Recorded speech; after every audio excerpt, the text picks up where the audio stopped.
भाई तू तो निकल गई, बहुत बड़े मार्जिन से जीत रहे हो भाई तू की सीट, क्योंकि आम आदमी वोट डालेगा और जैसे ही आचार संहिता लगेगी तब मंत्री जी को गांव में जाने से डर लगेगा, पुलिस साथ नहीं जाएगी। अभी तो पुलिस डर लग रहा है, आचार संहिता और मंत्री जी की रखवाली तो मुझे करनी पड़ रही खुद को ही। मैं सोचूं कि मंत्री जी का किसी ने घेराव कर दिया, मेरे पत्थर फेंकवाए देते, अगर और किसी ने बाईदाव को बीजेपी वाला फेंकवाते तो बदनामी किसकी होगी? मेरी। इसलिए मैं ध्यान रखता हूँ कि खुद ही कहीं पत्थर फेंकवा के लोगों को भी जाके नहीं कह रहे अरे मने ठोक्यो रे ठोक्यो। तो मेरे को बात की और चिंता रहती है, अरे ध्यान रखना पत्थर मत फेंकना, वो पत्थर खुद ही फेंक के ऐसा काम कर सकता है, ध्यान भी रखना। कुछ कितना ध्यान रखता हूँ बताओ मुझे? मेरा ध्यान तो ईश्वर रखता।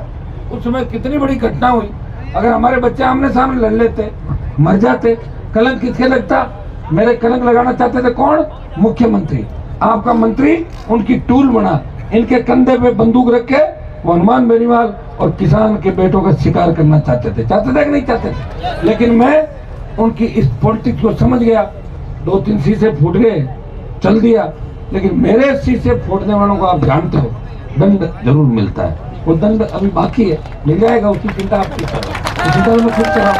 अभी तो अपना मैं इतनी चिंता कर रहा हूँ कि मंत्री जी का कोई विरोध कहीं नहीं करे। हाँ तो खुद भी करा सकता है, वो खुद भी करा के रहे अरे मेरे को आरएलपी वालों ने ये किया रे वो किया। जब आदमी लास्ट में होता है ना कि थक हार जाता है, जब उसे लगता है कि मैं हार रहा हूँ, वो बावड़ा हो जाता है, बावड़े बने की बातें करने लग जाता, पत्थर फेंकना शुरू हो जाता है सड़कों के ऊपर। ये स्थिति मुझे बाइक तो करने नजर आ रही। आज मैं एक एड देख रहा था, एड में क्या लिखा कि वो भूमि हस्तांतरण करने का एवज में शुल्क देना, कितना के एवज में शुल्क होगा बताओ मुझे? कितना? 2 लाख 3 लाख 5 लाख कितना? कितना बड़ा एड। अरे हर कोई काम करता भाई, 2-5 लाख की अगर बातें बताओगे तो राजस्थान में विकास तो खींवसर में इतना हुआ है, सरकार इतनी डरती मेरे से, उनको पता है कि हनुमान जी के काम नहीं करेंगे पता नहीं किसको कहाँ जाके हरा देंगे, ये तो डर है ही मेरा राजस्थान के अंदर। तो मेरा कागज जाता है, कोई गांव से फोन आया, बोले साहब जरूरी बात है। मैंने कहा क्या बात? सड़क बन तो गई। बोले नहीं बात पूछनी है। कहीं पूछनी है कि सड़कें 2-3 एक हाथ निकल लगी तो मैं ऊपर बना दो एक दूसरे के।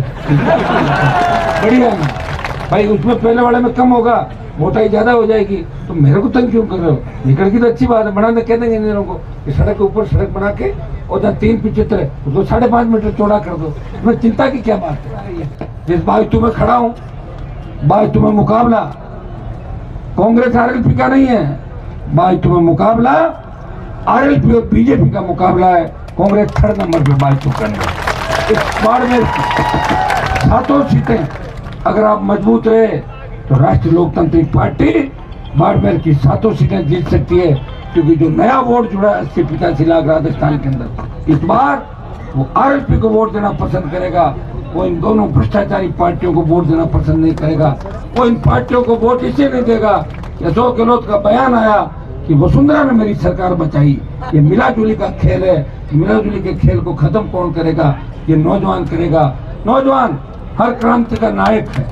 मंगल पांडे, तांत्या टोपे से लेके भगत सिंह तक जो कुर्बानियां नौजवानों ने दी, उसके कारण आज खुली हवा के अंदर अपन सांस ले रहे हैं। भाइयों मुझे पूरा भरोसा है इस बार बहुत बड़ा बदलाव राजस्थान के अंदर होगा। पिछली बार 80 लाख वोट हम सब लोगों ने मिलकर लिए थे। 139 पे कांग्रेस थी, 136 पे बीजेपी थी, 80 लाख हम थे, जिसमें मैं तो 57 पे लड़ा था, जो 9 लाख के आसपास ही था। लेकिन 57 पे लड़ा हुआ आदमी गठबंधन अगर राज्य स्तरीय पार्टियों से नहीं होता है तो 200 पे लड़ेगा। जिस तरह मुस्लिम समाज का समर्थन मिल रहा है, जिस तरह मेघवाल समाज का समर्थन मिल रहा है, जिस तरह सर्व समाज का समर्थन मिल रहा है, ये तय है कि कांग्रेस और बीजेपी में से एक पार्टी को 3रे नंबर पर धकेल देंगे राजस्थान के अंदर। ये मैं विश्वास के साथ इस पाटोदी की तरह पे आपको कह के जा रहा हूँ। अरे मने ठोक्यो रे ठोक्यो। तो मेरे को बात की और चिंता रहती है, अरे ध्यान रखना पत्थर मत फेंकना, वो पत्थर खुद ही फेंक के ऐसा काम कर सकता है, ध्यान भी रखना कोई पत्थर फेंके भी नहीं, जैसे ही निकले निकाल दो धीरे धीरे।